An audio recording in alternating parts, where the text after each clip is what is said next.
Graça e paz. Hoje, dia 13 de setembro, segundo domingo do mês de setembro, ainda em escola dominical online. Farei a leitura do Salmo 133, versículos 1. Como é bom e agradável que o povo de Deus viva unido, como se todos fossem irmãos. Em atitude de adoração ao nosso Pai, entoaremos o cântico Quero Louvar-te.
Durante essa semana, no dia 10, nós tivemos uma comemoração muito importante para a nossa igreja.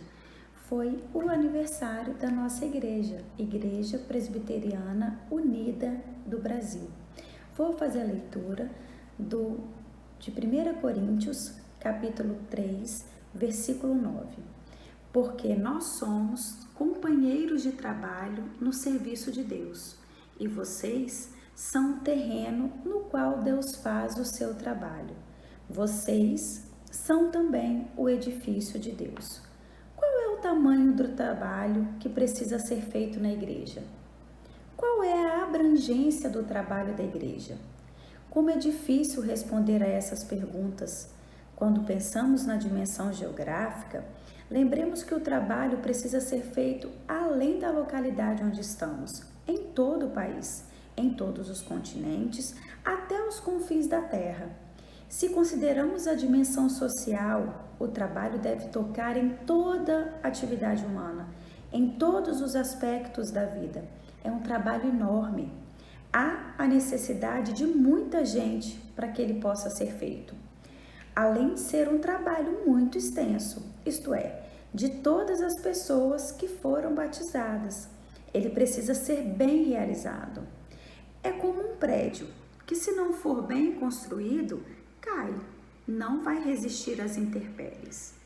O trabalho da igreja é enorme e precisa, portanto, ser feito com sabedoria e dedicação.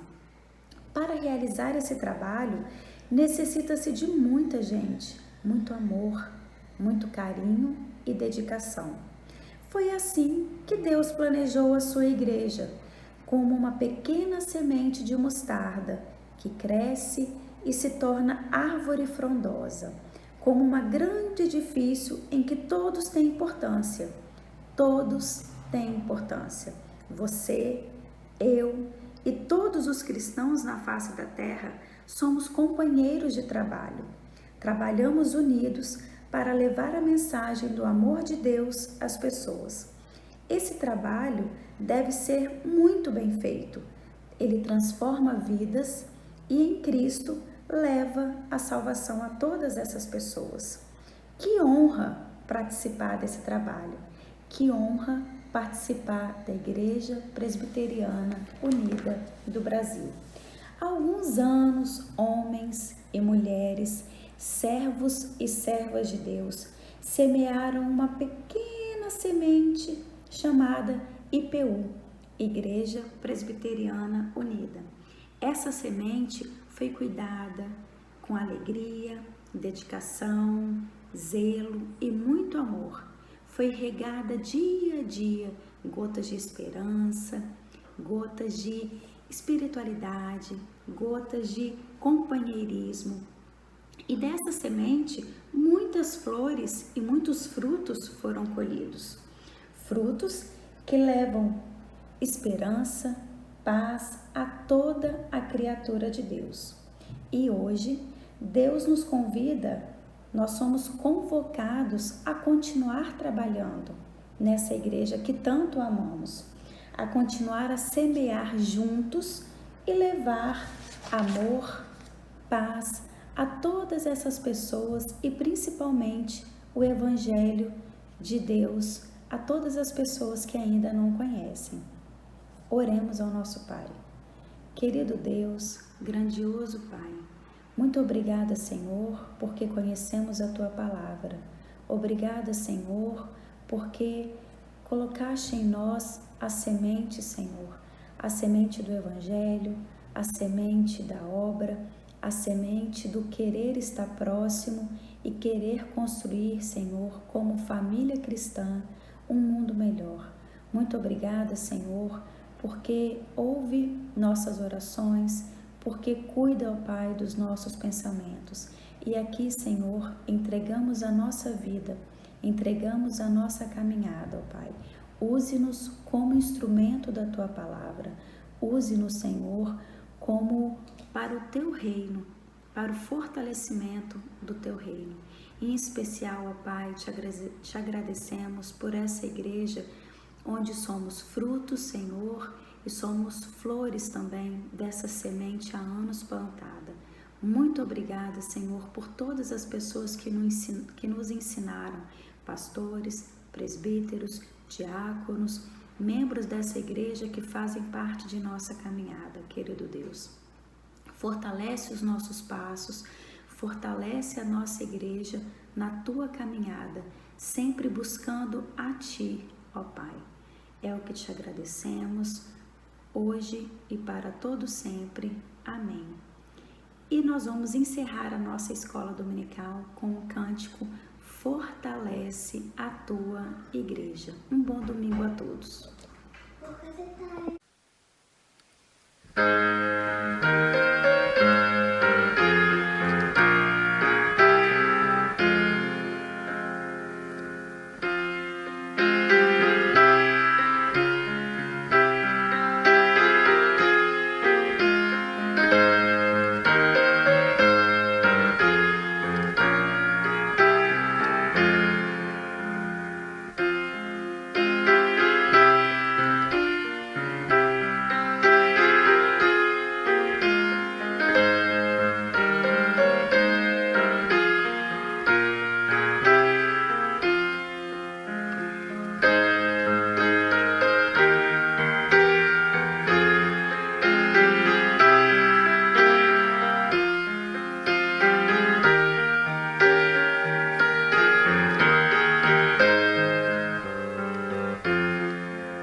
Eu queria hoje refletir com vocês, e se o Espírito Criador nos auxiliar, também fazermos uma experiência de espiritualidade. Porque o tema é esse, o tema é a espiritualidade no contexto da nossa cultura, dos dramas que estamos vivendo ao nível mundial. E uma reflexão que quer captar a urgência da espiritualidade. Porque nós vivemos situações, circulam na nossa cultura mitos da exterminação da espécie, da liquidação da biosfera, da ameaça do nosso futuro. Em momentos assim dramáticos, o ser humano mergulha na profundidade. Em momentos assim dramáticos, o ser humano mergulha na profundidade do ser. Isto é, ele se coloca questões básicas. O que estamos fazendo nesse mundo? Qual é o nosso lugar? O que podemos esperar para além dessa vida? Para garantirmos um futuro que seja esperançador para todos os seres humanos. Então é nesse contexto que devemos colocar a questão da espiritualidade. Não é a única fonte, mas é uma das fontes da esperança humana, da geração de um sentido pleno e da capacidade do ser humano se autotranscender.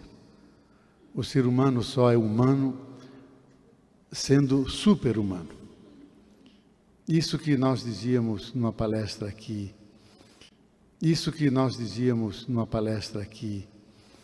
o ser humano como projeto infinito. Palestra que foi muito bem recolhida pela Sextante e transcreveu um livro, mas quem não quiser ler o livro, pode contentar-se com o belíssimo da Elisa, ou então com o CD que está junto, que recolhe a fala que eu fiz aqui, junto com esse grande espírito intelectual que é Alcione Araújo. Bem, voltemos ao nosso tema. Todo mundo fala de espiritualidade, é um tema recorrente de nossa cultura. Não só no âmbito das religiões, que é o seu lugar natural, mas no âmbito das buscas humanas, dos jovens, dos intelectuais, de grandes cientistas e, por surpresa nossa, de grandes empresários. Além do povo, que sempre vive uma dimensão mística, espiritual, como connatural à sua própria cultura.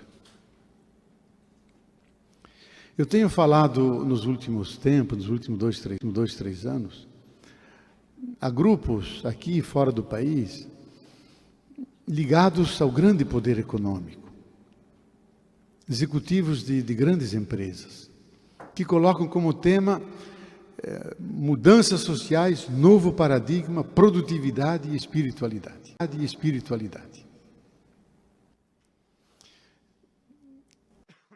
Eu às vezes começo dizendo, no fim da vida até o diabo vira sacristão, isto é vocês. Isso é, a crise deve ser muito grande para grandes empresários, de multinacionais, colocarem-se questões de espiritualidade. Significa que os bens materiais que eles produzem, que as lógicas produtivas que eles incentivam, que o universo de valores que inspira suas práticas não devem estar suficientes. Há um vazio profundo, um buraco imenso dentro do seu ser, que suscita questões como essa, gratuidade, espiritualidade.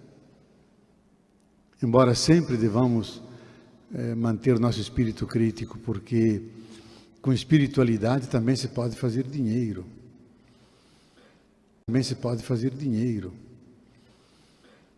E às vezes há verdadeiras empresas que manejam os discursos da espiritualidade para criar um exército de seguidores e muitas vezes falam mais aos bolsos. Pouco importa.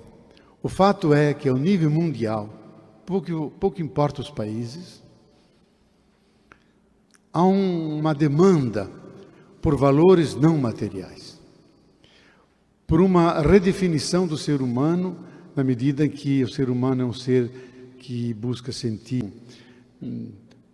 profundamente a vida, e seres humanos que se sentem indignados com o destino previamente definido em termos políticos pelos quais a humanidade está tendo que trilhar. Diz, nossa humanidade está tendo que trilhar. Diz, nós merecemos um destino melhor. E temos que beber de outras fontes para encontrar luz que ilumine nosso caminho. O que é Espírito Lama? E ele respondeu, e eu quero ler a pequena história, e que servirá de base para a minha reflexão. Perguntaram certa vez ao Dalai Lama, o que é espiritualidade? E ele respondeu, espiritualidade é aquilo que produz no ser humano uma mudança interior. E essa pessoa perguntou novamente, mas se eu praticar a religião e observar as tradições, tudo isso não é espiritualidade? E o Dalai Lama comentou, pode ser espiritualidade, mas se isso não produz em você nenhuma transformação, não é espiritualidade. Um cobertor, que não é mais um cobertor, porque ele não aquece, ele deixa de ser cobertor. Então, atalhou a pessoa, a espiritualidade muda, e Dalai Lama disse, como diziam os antigos, os tempos mudam e as pessoas mudam com eles. O que ontem foi espiritualidade, hoje não precisa mais ser. O que comumente se chama de espiritualidade não é outra coisa que a lembrança de antigos caminhos e métodos. E arrematou o Dalai Lama. Corte de tal maneira o manto para que ele se ajuste aos homens. Não corte os homens para que eles se ajustem ao manto. Bom, desse pequeno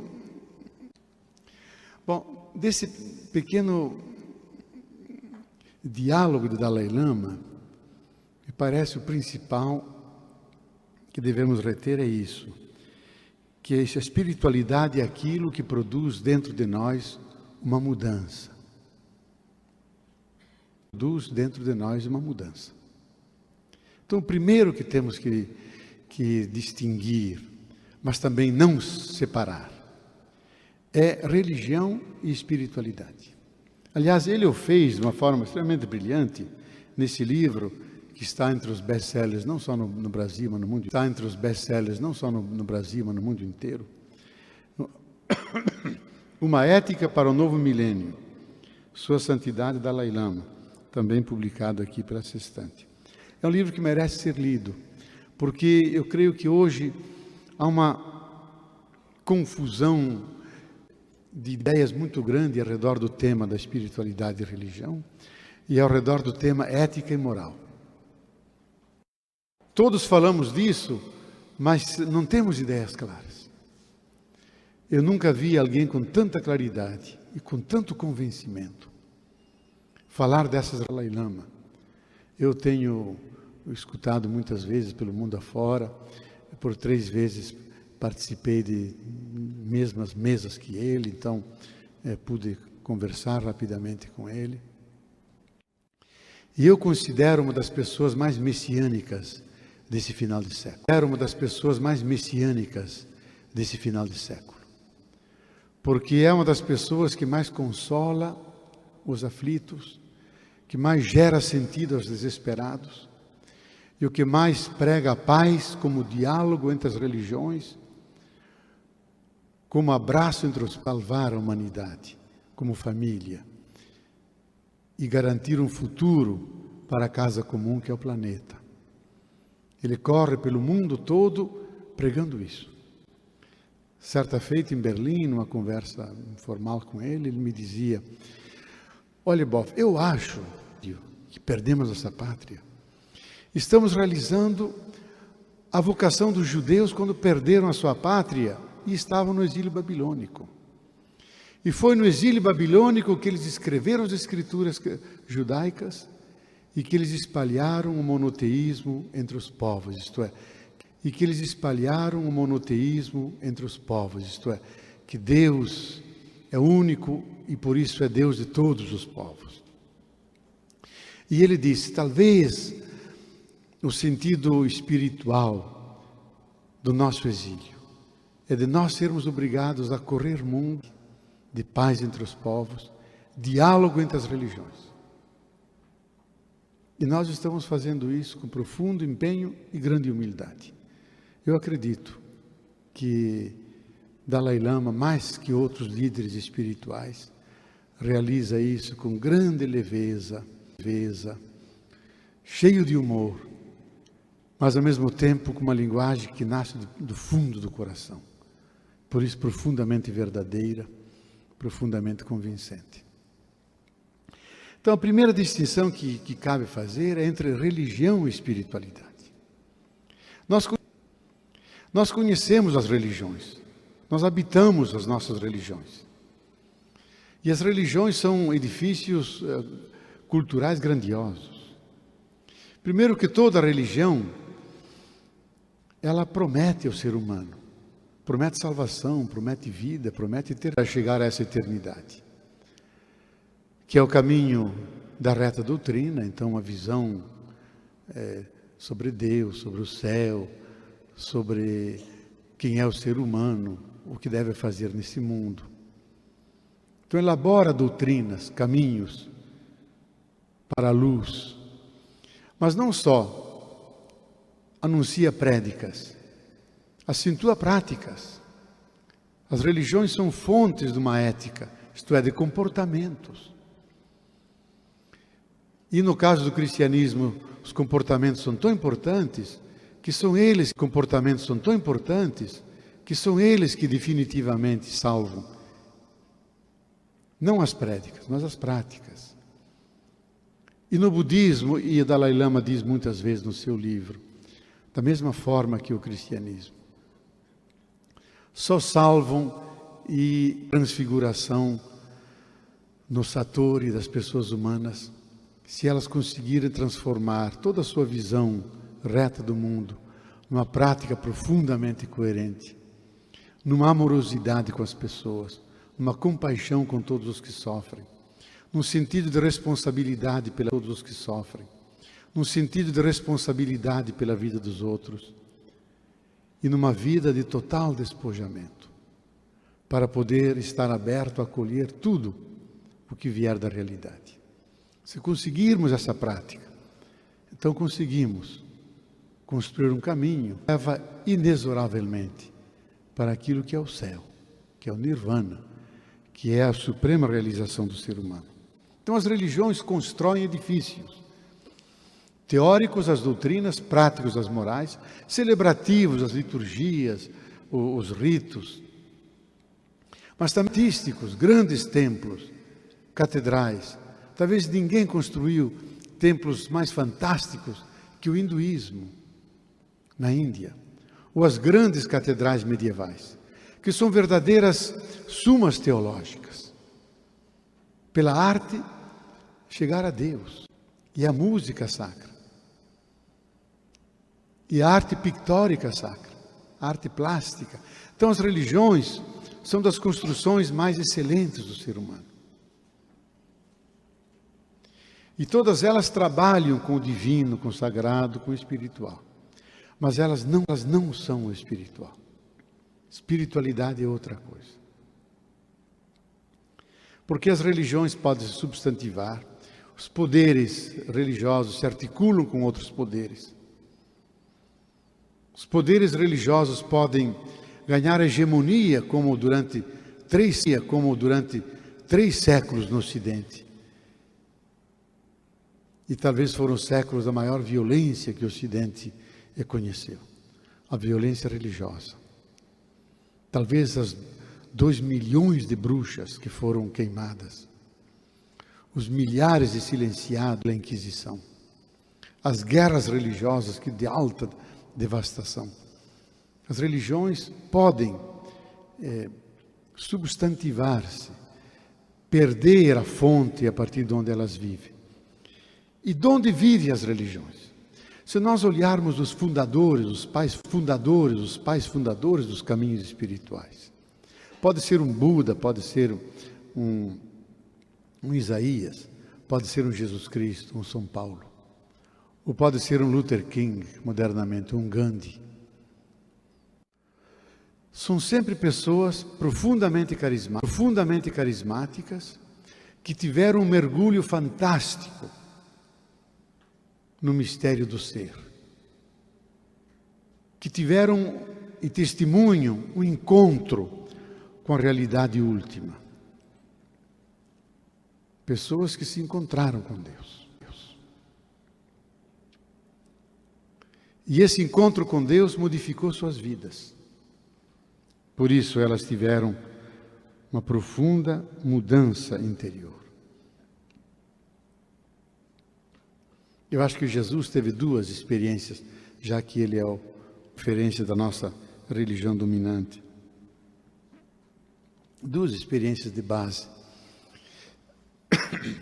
que estão como pilastras sustentando o cristianismo como religião. A experiência de que ele é filho de Deus, porque experimenta Deus como paizinho, como Abá, um pai, que tem todas as características da mãe, porque é de infinita misericórdia, perdoa os ingratos e maus, é o pai do filho pródigo que olha para ver se o filho volta, e quando volta corre ao seu encontro e o carrega de beijos. É um Deus que tem entranhas, por isso se comove. É um Deus que é mais pai do que mãe, e mais mãe do que pai. Ou melhor, é uma mãe paternal ou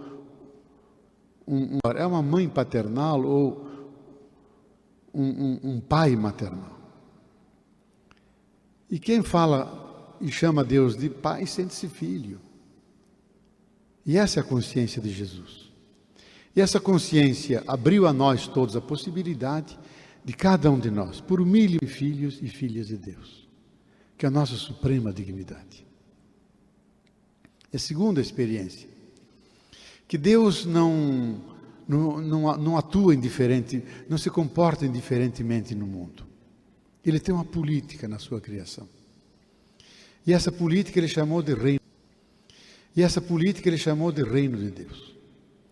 O reino de Deus é aquela presença de Deus dentro do universo, cósmica, comunitária, social, pessoal, na intimidade de cada pessoa humana, porque dentro de cada um de nós está o reino de Deus.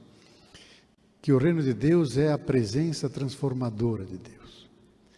Que Deus se acercou a nós e veio buscar o que é seu. Veio buscar os seus filhos e filhas.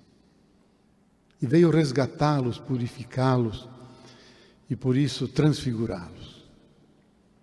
Então Jesus, que é o reino de Deus, e anuncia, tentando atualizar em todas as pessoas o fato de cada um ser filho e filha de Deus, desse Deus libertador, que começa pelos últimos, os pobres, os destituídos, e a partir daí engloba o universo inteiro. Ora, como se traduz essa experiência? Ao traduzir essa experiência, surge a religião, surgem os credos, então temos os 4 evangelhos.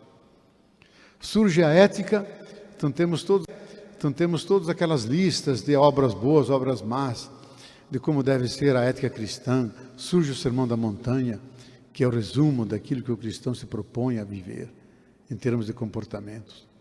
Surgem as celebrações, não mais aos sábados, mas aos domingos da ressurreição, as Dias dos Mártires, a celebração das várias situações da vida, quando nascemos, quando decidimos, quando casamos, quando morremos, quando adoecemos. Isto é, a religião procura cobrir todo o ser humano, a partir dessa fonte originária. Então, o que conta em Jesus, a partir dessa fonte originária. Então, o que conta em Jesus é a sua experiência, fundamentalmente. E nós somos herdeiros de Jesus, não apenas se habitamos a instituição cristã, que ela pode ser muito contraditória, mas se nós tentarmos continuamente refazer a experiência de Jesus, sentirmos-nos como filhos e filhas, e ao mesmo tempo olhar nos outros, também como filhos e filhas, mas num ato vivo, como Deus nascendo dentro de cada um e fazendo de cada mulher, de cada homem, seus filhos e filhas.